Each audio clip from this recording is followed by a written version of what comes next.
భారతదేశంలో ఉన్న దళితులందరినీ కూడా కించపరిచినట్టే డాక్టర్ బిఆర్ అంబేద్కర్ గారు పొందుపరిచిన ఆర్టికల్ 3 ప్రకారము చర్చ మాత్రమే అసెంబ్లీలో జరగవలసింది.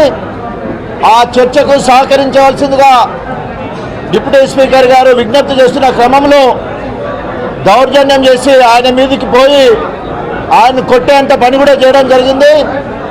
తప్పకుండా ఈరోజు యావత్ ప్రజలందరూ కూడా దీన్ని గమనిస్తూ ఉన్నారు.